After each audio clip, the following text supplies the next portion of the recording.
दोस्तों, एक बार एक व्यक्ति बुद्ध के पास आता है और उनसे पूछता है कि बुद्ध, अपने मन को काबू में करने और उसे समझने का पहला चरण क्या है और हम कहाँ से शुरुआत करें कि हमारा मन हमारे वश में आ जाए। बुद्ध मुस्कुराते हैं और उसका उत्तर देते हैं कि अपने मन को समझने का पहला चरण है इसके द्वारा दिए गए लालचों की व्यर्थता को देख लेना। जिस इंसान ने अपने मन के द्वारा दिए गए लालचों की व्यर्थता को देख लिया, उसने इससे मुक्त होना शुरू कर दिया। और उसके बाद वह व्यक्ति बुद्ध से पूछता है कि हमारा मन जो हमें लालच देता है उसके व्यर्थता को कैसे देखा जाए। बुद्ध कहते हैं, अपने अनुभव से मनुष्य जिस भी गलत कार्य को अति में करता है उससे उसे दुख मिलता है और यही दुख उसका अनुभव है और यही अनुभव उसके रूपांतरण का कारण बन सकता है। जिसने देख लिया और वास्तव में देख लिया कि नशा करना केवल दुख है, उसने नशे से मुक्त होना शुरू कर दिया। जिसने देख लिया कि ईर्ष्या केवल खुद को जलाती है और वास्तव में देख लिया, उसने ईर्ष्या से मुक्त होना शुरू कर दिया। तुम्हारा यह देख लेना कि मन का लालच तो हमेशा तुम्हें तृप्ति का देता है, लेकिन लगता यह तुम्हें सदैव अतृप्त है। और यही अपने मन को समझने का पहला चरण है। कहानी को आगे बढ़ाने से पहले आपको इस एक प्रश्न को समझना आवश्यक है, और वह प्रश्न है कि आप अपने मन को वश में करना क्यों चाहते हैं। क्योंकि आपने यह अनुभव कर रखा है कि आपका मन आपको दुख देता है, पर क्योंकि आपको आपके मन के लालच बहुत सुहावने लगते हैं, इसलिए आप इन लालचों के पीछे छुपे हुए दुखों को नहीं देख पाते। सिर्फ अपने दुखों को देख लेने से आपका मन आपके वश में नहीं हो जाएगा। उसके लिए आपको दूसरा चरण क्या है यह समझना होगा। वह व्यक्ति बुद्ध से पूछता है कि बुद्ध, यदि कोई व्यक्ति यह जानता है कि उसके मन के लालचों के कारण उसके जीवन में दुख है, तो क्या इसका अर्थ यह है कि वो व्यक्ति पहले चरण पर है? और यदि वह व्यक्ति पहले चरण पर है तो दूसरे चरण पर कैसे जाएगा?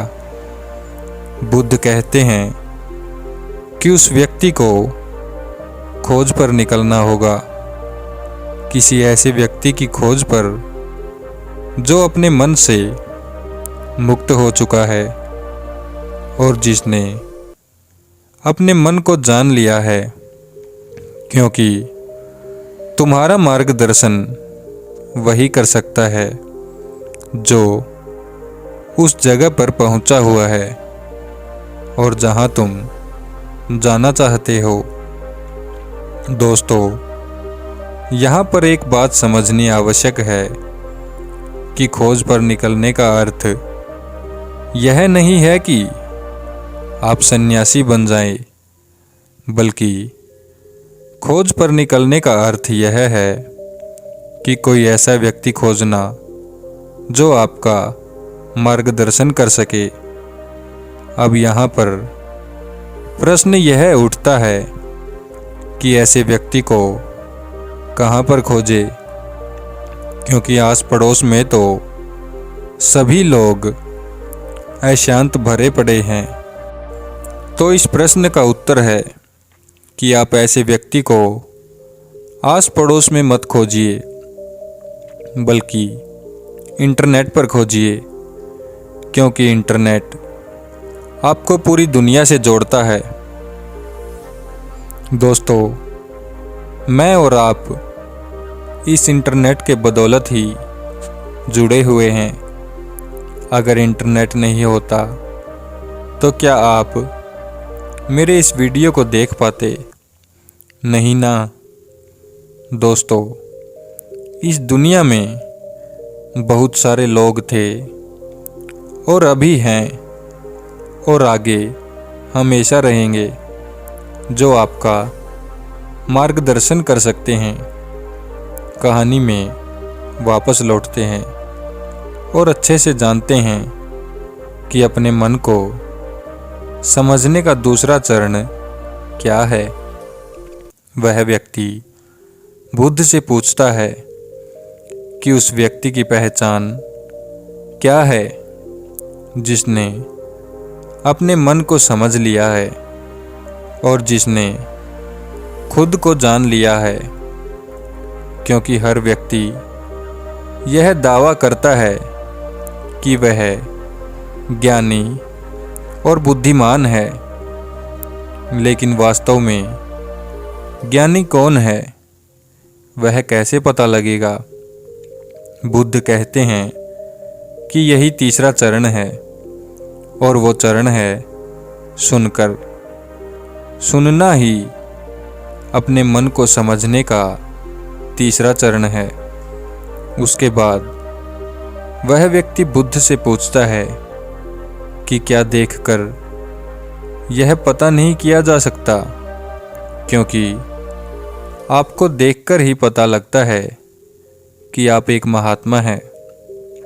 बुद्ध कहते हैं कि देखने में तो कोई व्यक्ति बहुत शांत लग सकता है, लेकिन भीतर से वह क्या है यह उसके शब्द ही बता सकते हैं। लेकिन ध्यान रहे कि शब्दों पर भी विश्वास एकदम से नहीं कर लेना है। किसी भी बात पर विश्वास इसलिए कर लेना है कि उसे मैंने कहा हुआ है या किसी महात्मा ने कहा हुआ है। किसी भी बात पर विश्वास आपको तब कर लेना है जब वह तुम्हारा अनुभव बन जाए। गौतम बुद्ध के द्वारा कही गई इस बात को मैं आपको थोड़ा और आसान भाषा में समझाने की कोशिश करता हूँ। दोस्तों, कोई कहता है कि ध्यान करना अच्छा है और कोई कहता है कि ध्यान करना बुरा है। ये दोनों ही अतिया है। अगर आप भी ध्यान को अच्छा मानते हैं तो आप बहुत जल्द ही उसे बुरा मानने लग जाएंगे, और यही हमारे मन की चाल है। तो अब आपके मन में सवाल उठा होगा कि कैसे? तो उसका उत्तर यह है कि ध्यान की शुरुआत में आपको आनंद नहीं मिलेगा, बल्कि बोरियत महसूस होगी।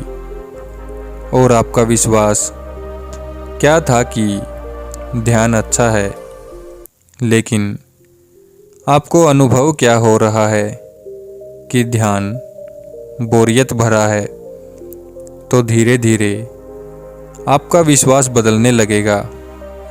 पहले आप ध्यान को अच्छा मानते थे, लेकिन अब आप ध्यान को बुरा मानने लग जाएंगे।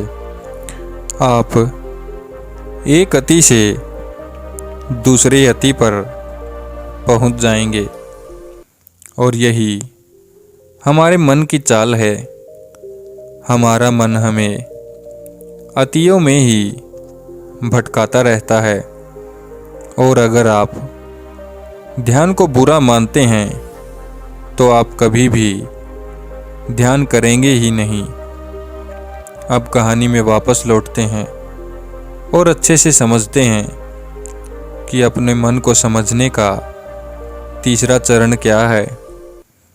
बुद्ध कहते हैं कि किसी भी बात पर विश्वास तब तक नहीं करना है जब तक वह तुम्हारे विवेक की कसौटी पर खरी नहीं उतर जाए, और इसके लिए कर्म करना आवश्यक है, और कर्म ही अपने मन को समझने का चौथा चरण है। अगर आप धन कमाते हैं तो आपको सही दिशा में कर्म करना आवश्यक है। ठीक उसी प्रकार अगर आप खुद को जानना चाहते हैं तो आपको सही दिशा में कर्म करना आवश्यक है। वह व्यक्ति बुद्ध से पूछता है कि सही दिशा में कर्म करते वक्त आदमी क्या गलती कर सकता है। बुद्ध कहते हैं कि केवल 2 गलतियां कर सकता है। पहली गलती है शुरुआत ना करना, और दूसरी गलती है पूरा रास्ता तय न करना। और इन दोनों गलतियों के पीछे हमारे मन की चाल होती है। कोई सोचता है कि शुरुआत मैं कल से करूँगा, और कोई सोचता है कि शायद मैं सफल न हो पाऊँ। इन दोनों ही गलतियों को व्यक्ति जागरूकता की कमी के कारण करता है। बिना जागरूकता के व्यक्ति का मन उसे सही दिशा में चलने ही नहीं दे सकता, और जागरूकता ही अपने मन को समझने का 5वां चरण है।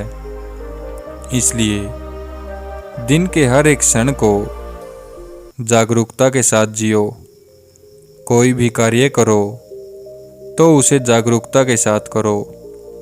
अगर सांसें भी लो तो उसे जागरूकता के साथ लो। बिना जागरूकता के साथ जिया गया एक क्षण भी मृत्यु के समान है। और ध्यान रहे कि जागरूकता के बिना ध्यान भी संभव नहीं है। वह व्यक्ति बुद्ध से पूछता है कि बुद्ध, अपनी जागरूकता के स्तर को कैसे बढ़ाया जा सकता है। बुद्ध कहते हैं कि ध्यान के द्वारा, और ध्यान ही छठा चरण है। एक बार आप अपने मन को समझने के 6 चरणों को ध्यान से समझिए। अपने मन को समझने के 6 चरण कुछ इस प्रकार है। पहला चरण, थोड़ी जागरूकता के साथ यह देख लेना कि यह मन ही दुख के बीज बोता है। दूसरा चरण, किसी ऐसे व्यक्ति को खोजना जो मन से मुक्ति पाने का मार्ग बता सके। तीसरा, सुनना। चौथा, सुने हुए को कार्य में लाना। पांचवा, जागरूकता, जिससे आप मार्ग से भटके ना। और छठा, ध्यान। यदि सीधे शब्दों में कहा जाए तो ध्यान ही वह नाव है जिस पर बैठकर मन रूपी नदी को पार किया जा सकता है। लेकिन ध्यान तक पहुंचने के लिए शुरुआत के 5 चरण बहुत आवश्यक है। अभी आप कौन से चरण पर है, हमें नीचे कमेंट बॉक्स में कमेंट करके ज़रूर बताएं। धन्यवाद दोस्तों।